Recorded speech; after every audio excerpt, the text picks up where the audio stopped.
Guys, today, hey, udaku haitaki uzembe, like, let me tell you, Truth Watchdog had a live today. Was it today or yesterday? Anyway, there's this thing, Truth Watchdog is asking 10 unanswered questions about Brian Chira's death. So I had to write it down. Oh, my goodness. It's a whole booklet. Let me tell you. Anyway, so let me dive straight into it. 10 unanswered questions about Brian Chira's death that Shosh needs to ask. So, Truth Watchdog starts by saying Chira's grandma said that Baba Talisha just came and offered to help with the burial. She did not appoint Baba Talisha. And then he goes ahead and says, Baba Talisha strategically placed himself in line in order to coordinate Chira's burial.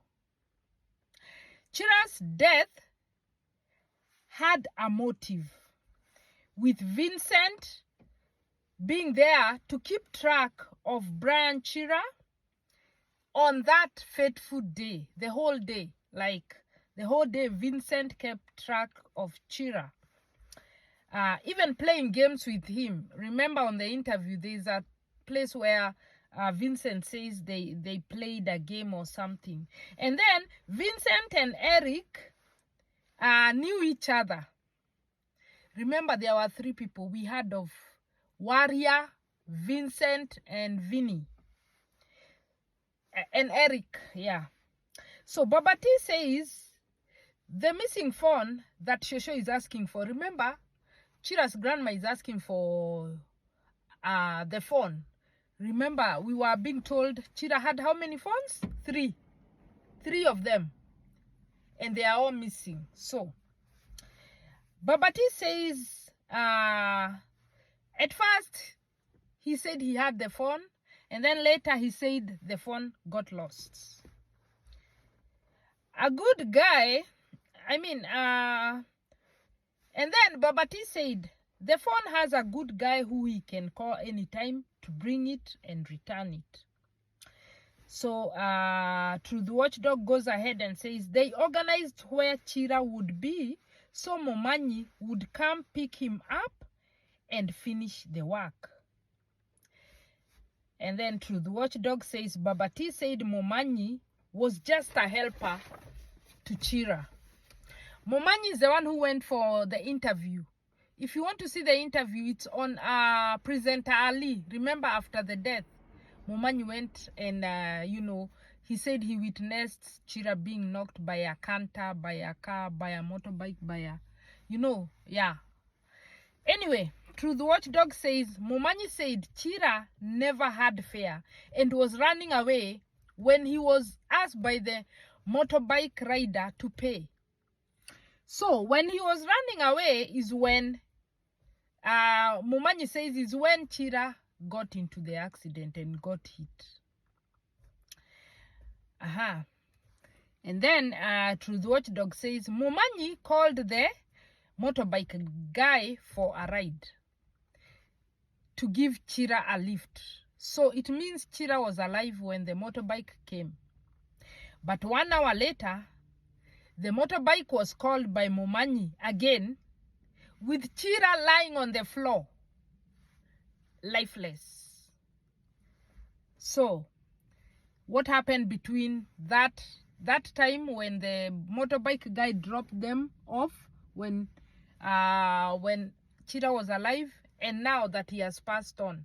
And remember, Momanyi is the same guy who told the motorbike guy to go write a statement, a false one, to say that he was there and witnessed what happened to Chira, of which he did not witness. Yeah. So 1 hour later, the motorbike guy was called by Momanyi and he found Chira on the floor with 2 other motorbike people. And Chira was bleeding. If it was an accident, why was the motorbike guy being told to write a false statement? Yet he didn't witness the accident. Why is Baba T the only person who was called after the accident happened. What happened to people like Muiti, to people like Peter Kioi. Yeah, apparently after the accident happened, Babati was the only person who was called. They didn't know who to call. Yeah. Then how come no other Kenyans witnessed the accident, only Momanyi and his friends? Yet Kenyans always take pictures of celebrities in awkward situations.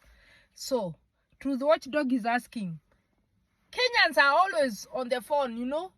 Whenever they see a celebrity, they take a picture and post it very fast. But apparently this accident had no witnesses at all.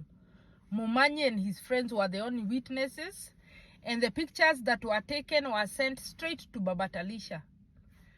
So it means the family don't have the pictures. No one has them apart from Babati. So yet Kenyans always take pictures. Okay, we have read that. And Truth Watchdog is giving an example of Black Cinderella. Remember the lady who faked her death? She said she's dead in Kenya, but in Uganda people saw her alive and took pictures and posted them straight away online. So that's why the 1 million follower TikTok account was pulled down, because it had a lot of information that could bring people to light to know what really happened. Because remember, Babati was talking a lot, right? So some of the information, he might have said it unknowingly. So it's like, yeah, the 1 million account was taken down. And then why were the calls only going to one person and not to any other people like Peter Kioi, Githaiga, and all the rest, Muiti? Truth Watchdog is convinced it was all premeditated and planned to the T. So Truth Watchdog believes beyond doubt this was all premeditated. This was all very well planned. Yeah, from beginning to the end. That's what Truth Watchdog believes. So that's why the story of the 22 million guy makes sense. That's what he says. You remember the 22 million guy, the one who was saying Chira was supposed to go modeling and 6 million was sent, and you know, and those you know, the fundings were done very fast, you know. Yeah. So his story matches the motive. Then Truth Watchdog says Tizian might be enjoying the proceeds of Brian Chira, because he said he was handling Chira's projects, which of course don't come for free. What are these projects? Truth Watchdog wants to know from Tizian. What are these projects that he was managing that belong to Brian Chira? Now that all of a sudden he's a very rich guy who can buy a car worth 7 million Kenya shillings. Then another question Truth Watchdog is asking, King Rosso contributed money on the 15th. According to the interview that Babatalisha went and did on Oga Obina TV, King Rosso contributed money on the 15th, yet Chira died on the 16th. So Truth Watchdog is asking, what was that money for? Because it has been contributed prior to the event.